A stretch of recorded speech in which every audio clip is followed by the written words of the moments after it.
Hello, I'm Rosalind Waugh, and welcome back to the channel.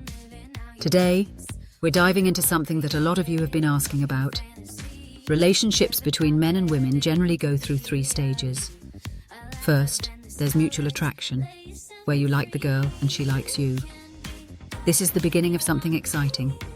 Then, we move into the second stage, the relationship, where feelings of love and commitment grow. But, as many of us know, the third stage can be the breakup, where things fall apart. Since I started this series, I've noticed that many of you are struggling with the first stage, getting a girl from "I don't like you" to "I want to know more about this guy." In today's video, I'm going to explain exactly how you can make that shift happen.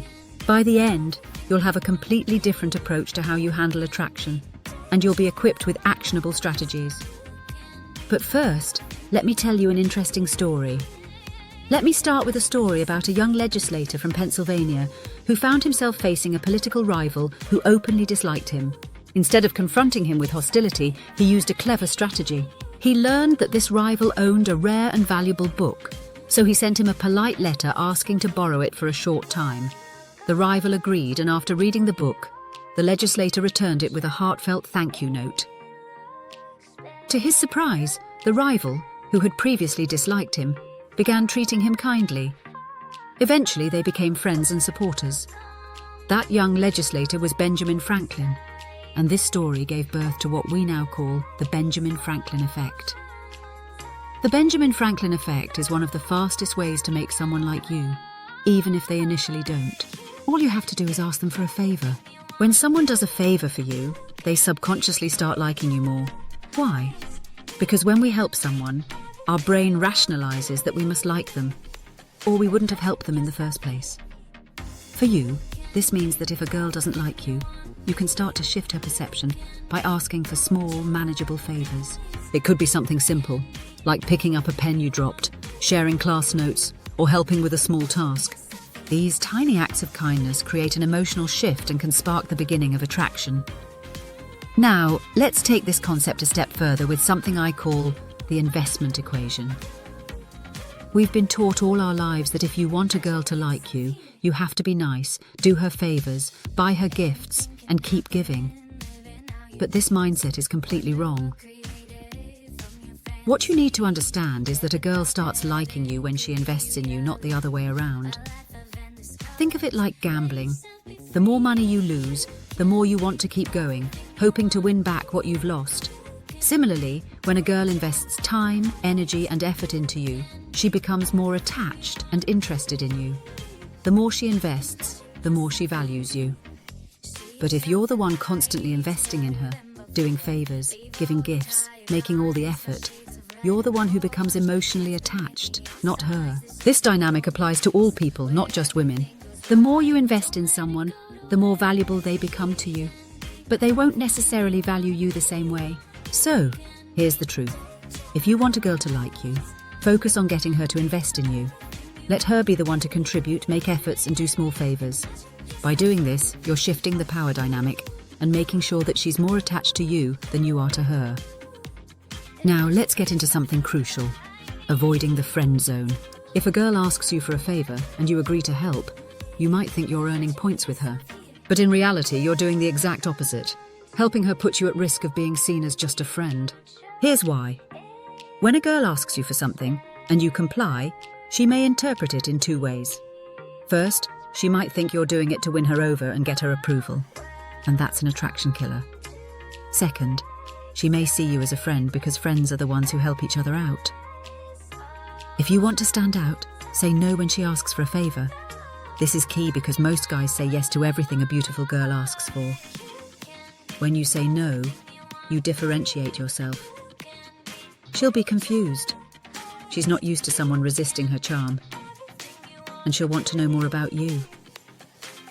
The lesson here is, don't try to win her over by doing favors. If she sees you as just a friend, it'll be hard to reverse that dynamic. Instead, make sure she invests in you. And don't be afraid to turn her down sometimes.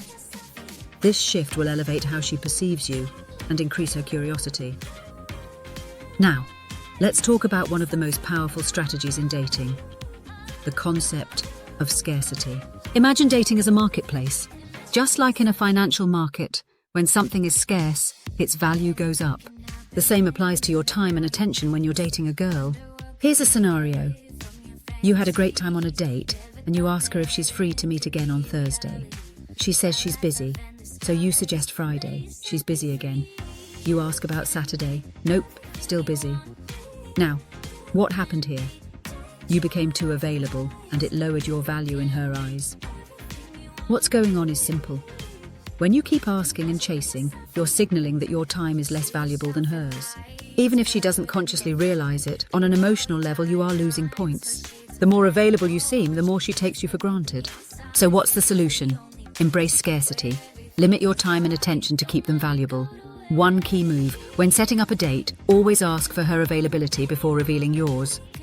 That way you don't have to chase, you're in control. And it's more likely you'll get a yes on the first ask. The scarcity principle also applies to your conversations. Be the one to end the conversation first, especially if it's going well. Trust me, ending on a high note leaves her wanting more. The key is to show that your time is in demand and not readily available to everyone. This makes you seem more valuable and desirable. All right, let's dive into the final piece of the puzzle. Acting like you're already taken. Did you know that women often find married men more desirable than single men? Why is that? It's all about perceived availability. When a woman knows a man is already taken, he becomes a challenge, and that challenge ignites desire. So, how do you incorporate this idea into your dating strategy? It's all about creating the illusion that you have options and that you're someone worth chasing. You want her to feel like she has to put in effort to keep your attention. Now, how do you do this without actually having to be in a relationship? Start by cultivating behaviors that suggest you're already taken. Show that you have a busy, fulfilling life. Talk about your hobbies, your friendships, and your commitments. When you talk about the fun things you're doing or the interesting people you're meeting, you subtly imply that there's competition for your attention. But there's a fine line here. You don't want to come off as completely uninterested in her. The goal is to strike a balance. Show that you have a life and are desirable, but also let her know that she's still in the running. Engage with her, flirt a little, but don't make it seem like she's your sole focus. Remember, if she senses that you're emotionally unavailable, it will trigger her curiosity. She'll want to know more about you, why you're not readily available, and what makes you so special. This in turn will make her want to chase you even more. And here's the kicker. Always maintain an air of mystery. Let her wonder about your life and who else you might be spending your time with. This creates intrigue and makes you even more appealing. So, to wrap up, if you act like you're already taken, you'll find that she'll put in more effort to capture your attention. This mindset shift is crucial. It's not about how much you can do to win her over, but rather how you can create an environment where she feels she has to work for your interest. So remember the key takeaways. Embrace the Benjamin Franklin effect, understand the investment equation, maintain scarcity in your availability, and cultivate the illusion that you're already taken. Combine all these elements, and you'll have a powerful formula to attract any girl you desire. That wraps up our discussion for today. If you found this video helpful, make sure to give it a thumbs up and subscribe for more insights into dating and relationships. And as always, keep engaging with the comments below. Let's continue this conversation. Thanks for watching.